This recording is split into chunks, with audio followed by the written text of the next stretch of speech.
राधे राधे जी, जय श्री कृष्णा। आप सबका आपके अपने चैनल सुनीता भक्ति में हार्दिक स्वागत है। भगवान श्री हरि और माता लक्ष्मी आप सभी भक्तों की समस्त मनोकामनाएं पूर्ण करें। तो आज है 6 जुलाई और दिन है सोमवार का। आज है आषाढ़ मास के कृष्ण पक्ष की षष्ठी तिथि। आज षष्ठी तिथि दोपहर 1:46 तक रहेगी। फिर उसके बाद सप्तमी तिथि का प्रारंभ हो जाएगा। तो आज अभिजीत मुहूर्त का समय रहेगा दोपहर को 12:04 से दोपहर 12:58 तक, तथा वहीं राहु काल का समय रहेगा सुबह 7:30 से सुबह 9 बजे तक।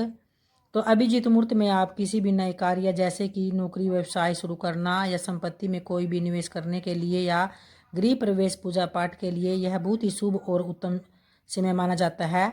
तो इस समय में आप ये सब कार्य प्रारंभ कर सकते हैं। और आइए अब भगवान श्री हरि विष्णु जी का ध्यान करते हुए आज की पावन कथा वृत्तांत को प्रारंभ करते हैं।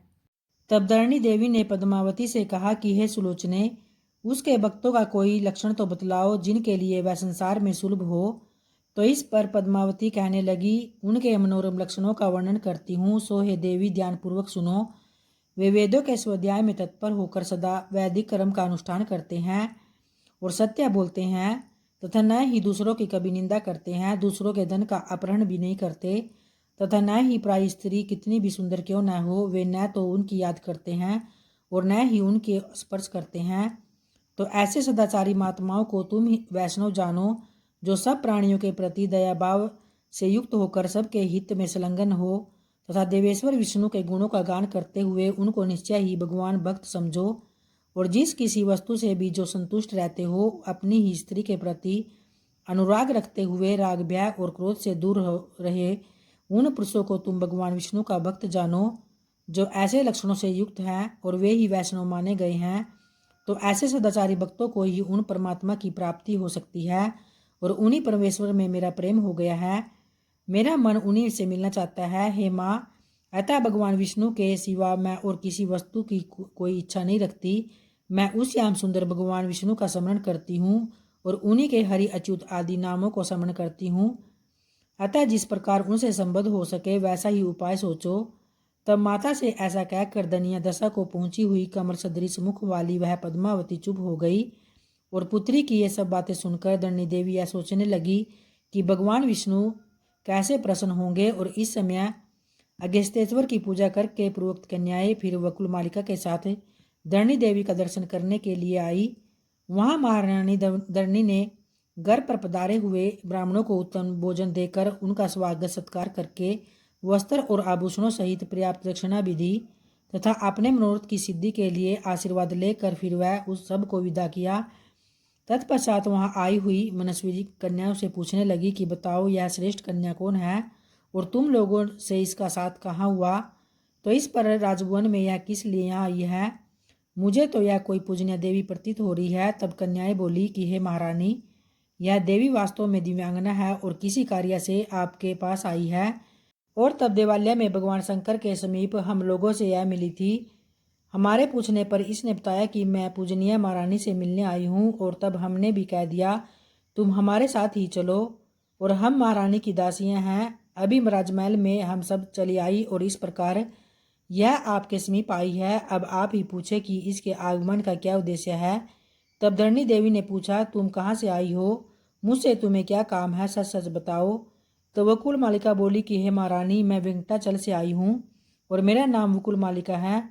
हमारे स्वामी भगवान नारायण सदा श्री वेंकटाचल में ही निवास करते हैं। एक दिन जब वे हंस के समान श्वेत और मन के समान वेगशाली अश्व पर सवार होकर वेंकटागिरी के पास ही वन में शिकार करने के लिए गए, और एक वन से दूसरे वन में विचरण करते हुए जब वे अरणी नदी के तट पर जा पहुँचे, तो वहाँ घोड़े से उतरकर वे नदी के सुंदर तट पर भ्रमण करने लगे। तो उसी समय उन्होंने फूल तोड़ती हुई कुछ कन्याओं को देखा, और उन्हीं के बीच में एक तनवंगी कन्या भी थी जो लक्ष्मी जी के समान सुवर्ण गौरी एवं अत्यंत मनोरम थी। तो उस कन्या के प्रति भगवान का मन अनुरक्त हो गया और उसे प्राप्त करने की इच्छा से श्री हरि ने उन कन्याओं से पूछा कि यह सुंदरी कौन है। तब कन्याओं ने उत्तर दिया कि हे महाबल, यह आकाशराज की कन्या है। इतना सुनकर वे घोड़े पर सवार होकर वहां से चले गए और बड़े वेग से अपने निवास स्थान वेंकटाचल पर जा पहुँचे। वहां फिर स्वामी पुष्करणी के किनारे अपने धाम में प्रवेश करके भगवान ने मुझे बुलाया और इस प्रकार कहा कि हे सखी वकुल मालिके, तुम आकाशराज के नगर में जाकर महाराज के अंतपुर में प्रवेश करो और महारानी धरणी से मिलकर कुशल प्रश्न पूछने के पश्चात फिर उनकी सुंदरी पुत्री पद्माल्या को मेरे लिए मांगो तथा राजा का मनोभाव जानकर शीघ्र वहां से लौट आओ। हे महारानी, भगवान की ऐसी आज्ञा होने पर मैं तुम्हारे महल में आई हूँ, तो अब तुम मंत्री सहित महाराज से सलाह करके जो उचित जान पड़े वैसा ही करो। फिर उसके बाद वो कुलमालिका की यह सब बात सुनकर महारानी धरणी बहुत ही प्रसन्न हुई और उन्होंने कासराज को वहां बुलाया और पद्माल्या के पास जाकर मंत्रियों के बीच उनकी यह सब बात बताई। तो सुनकर राजा भी अत्यंत प्रसन्न हुए और मंत्रियों तथा पुरोहितों से बोले कि मेरी पुत्री पद्माल्या दिव्य रूप वाली अयोनिजा कन्या है और उसके लिए वेंकटाचल निवासी देवादिदेव भगवान खुद नारायण ने याचना की है। आज मेरा मनोरथ पूर्ण हो गया। बताइए आप लोगों की क्या राय है। तो इस पर महाराज का यह उत्तम वचन सुनकर सब मंत्री भी प्रसन्नचित होकर बोले कि हे राजेंद्र, यदि ऐसी बात है तो हम सब लोग कृतार्थ हो गए और इस संबंध से आपका यह कुल सबसे उन्नत होगा, क्योंकि आपकी अनुपम कन्या साक्षात भगवती लक्ष्मी के साथ आनंदपूर्वक रहेगी और आप इसे देवादिदेव सारंग धनुषधारी परमात्मा विष्णु को समर्पित करें। यह शोभायमान वसंत ऋतु है, इसमें इस शुभ कार्य का अनुष्ठान शीघ्र ही कर डालना चाहिए। तो बृहस्पति जी को बुलाकर आप विवाह के लिए लगन निश्चित करें।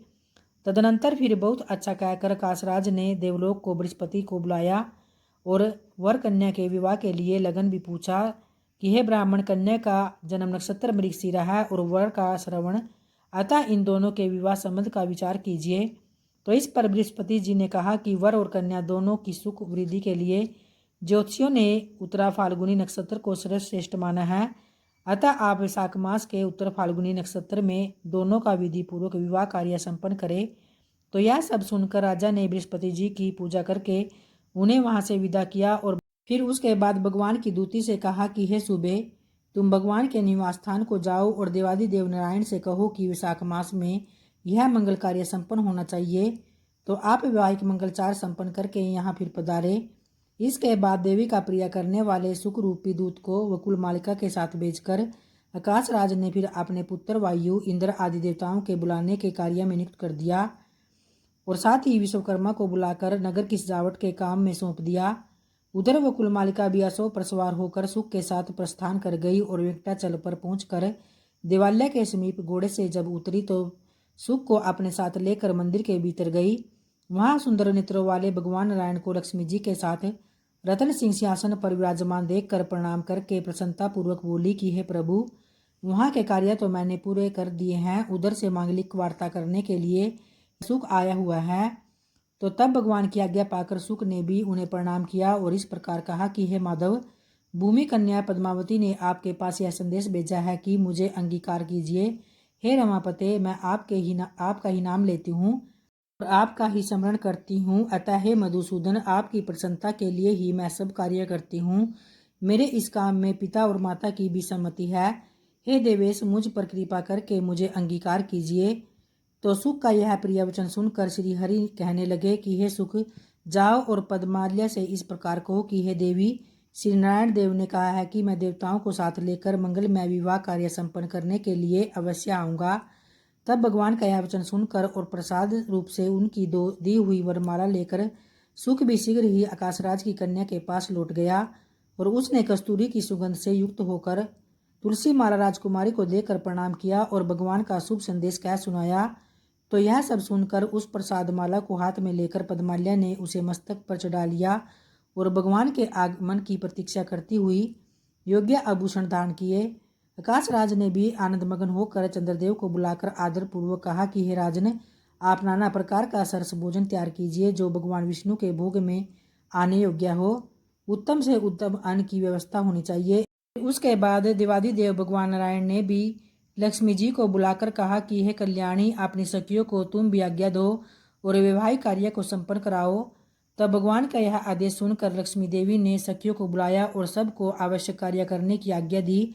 लक्ष्मी की आज्ञा से प्रीति देवी ने सुगंधित तेल लिया, श्रुति देवी रेशमी वस्त्र लेकर भगवान के समीप खड़ी हो गई, स्मृति भी भांति भांति के आभूषण लेकर प्रसन्नता पूर्वक उपस्थित हुई और धृति ने दर्पण हाथ में लिया, शांति ने कस्तूरी को प्रस्तुत किया, लज्जा देवी यक्ष का धर्म लेकर भगवान के सामने खड़ी हुई। कीर्ति ने सोने का पट तथा रत्न युक्त मुकुट हाथ में लिया। सची ने छत्र लगाया। सरस्वती देवी ने चंवर डुलाने लगी। गौरी देवी ने दूसरा चंवर हाथ में लिया और विजय और जय पंखा जलने लगी। उपयुक्त सब देवियों को वहां उपस्थित देखकर फिर लक्ष्मी देवी ने शीघ्रता पूर्वक उठकर सुगंधित तेल हाथ में लेकर भगवान के मस्तक से लेकर सब अंगों में लगा दिया और इस प्रकार श्री नारायण देव के सब अंगों को बलिभांति मलकर काशगंगा आदि तीर्थों से भरकर लाए हुए 100 स्वर्ण में कलश मंगवाए और उनमें से एक एक को लेकर उसके जल से भगवान का अभिषेक किया। तत्पश्चात सुनहरे रंग के सुगंध युक्त चंदन से भगवान के अंग में लेप लगाया। फिर उसकी कमर में रेशमी पीताम्बर बांधकर उसमें करदनी पहना दी। मस्तक पर मुकुट रखा और अन्य आभूषण से भी विभिन्न अंगों को विभूषित कर दिया। उनकी सभी अंगुलियों में लक्ष्मी जी ने दिव्य सोने की अंगूठियां पहना दी। तब इसके बाद धृति देवी ने भगवान के समीप जाकर दर्पण दिखाया और फिर दर्पण देखकर देवादिदेव विष्णु भगवान ने स्वयं ही उदर पुंड धारण किया। तदनंतर वे लक्ष्मी जी के साथ फिर गरुड़ पर आरूढ़ होकर उसी समय ब्रह्मा महादेव जी, इंद्र, वरुण, यम और कुबेर उनकी सेवा में उपस्थित हुए। तो इन सब देवताओं, वशिष्ठ आदि मुनीश्वरों, सनकादि योगियों तथा अन्य भगवतों के साथ भगवान विष्णु नारायण को पूर्व हो गए। तो उस समय भगवान विष्णु के समीप देवताओं के नगाड़े बज उठे और मुनि लोग स्वस्त्यानयन संबंधी सूक्तों का जप करते हुए भगवान के पीछे पीछे चल दिए। भगवान के साथ संपूर्ण देवता और विश्वक्सेन आदि पार्षद चल रहे थे और वकुलमाला आदि सखियां रथों में बैठ गई। तो इस प्रकार भगवान ने बरात लेकर कासराज के सजे सजाए नगर में प्रवेश किया और कासराज ने देखा कि भगवान आ गए हैं और पुत्री पद्मावती भी ऐरावत पर बैठकर समस्त पुरी की परिक्रमा करके गोपुर द्वार पर आ पहुंची। तब वे वर वधू को साथ लेकर आकर भाई बंधुओं के साथ भगवान का दर्शन करते हुए बड़े हो गए और भगवान ने अपने कंठ में पड़ी हुई माला हाथ में लेकर पद्माल्या के गले में डाल दी और पद्माल्या ने भी बेला का फूलों का गजरा लेकर भगवान के कंठों में पहना दिया। तो ऐसा करके वे दोनों सवारी से उतर गए और थोड़ी देर पीढ़े पर खड़े होने के पश्चात सुंदर गृह में प्रवेश कर गए। तो उनके साथ ब्रह्मा और आदि देवताओं का समुदाय भी था। तब वैवाहिक विधि संपन्न कराई और फिर व्रत पालने की आज्ञा लेकर पद्माल्या और श्रीहरि ने पृथक पृथक शयन किया। पुनः चौथे दिन चतुर्थी कर्म आदि सब कार्य पूर्ण करके चतुर्मुख ब्रह्मा जी ने आकाश राज की अनुमति लेकर दोनों देवियों के साथ भगवान को गरुड़ पर बिठाया और देवताओं के साथ वहां से चलने की तैयारी की। तब आकाशराज ने इंद्र आदि देवताओं के साथ अपनी पुत्री और दमाद का प्रिय करने के लिए सोने के कढ़ा में अग्नि के चावल मूंग से भरे हुए अनेक पात्र और सैकड़ों घी से गड़े दहेज में दिए। तो इस तरह से आज के आषाढ़ मास की कथा अध्याय का वृत्तांत ये संपन्न होता है और कल की कथा कल के अध्याय में जानेंगे। तब तक के लिए जय श्री कृष्णा। और आइए अब तुलसी माता जी की आरती को प्रारंभ करते हैं। जय जय तुलसी माता मैया, जय तुलसी माता, सब जग की सुखदाता, सबकी वर माता। जय तुलसी माता मैया, जय जय तुलसी माता, सब योगों से ऊपर, सब रोगों से ऊपर, रज से रक्षा करके सबकी भव तराता। बटु पुत्री है श्यामा की, सुरबल्ली है ग्राम्या, विष्णु प्रिया जो नर तुमको सेवे सो नर तर जाता। मैया जय तुलसी माता, जय जय तुलसी माता। हरि के शीस विराजत, त्रिभुवन से हो वंदित, पतित जनों की तारिणी तुम हो विख्याता। लेकर जन्म विजन में आई दिव्य भवन में, मानव लोक तुम्ही से सुख संपत्ति पाता। मैया जय तुलसी माता, जय जय तुलसी माता। हरि को तुम अति प्यारी, श्याम वरण सुकुमारी, प्रेम अजब है उनका, तुमसे कैसा नाता। हमारी विपद हरो तुम, कृपा करो माता। मैया जय तुलसी माता, जय जय तुलसी माता, सब जग की सुखदाता, सबकी वर माता। मैया जय तुलसी माता, जय जय तुलसी माता। जय तुलसी माता की।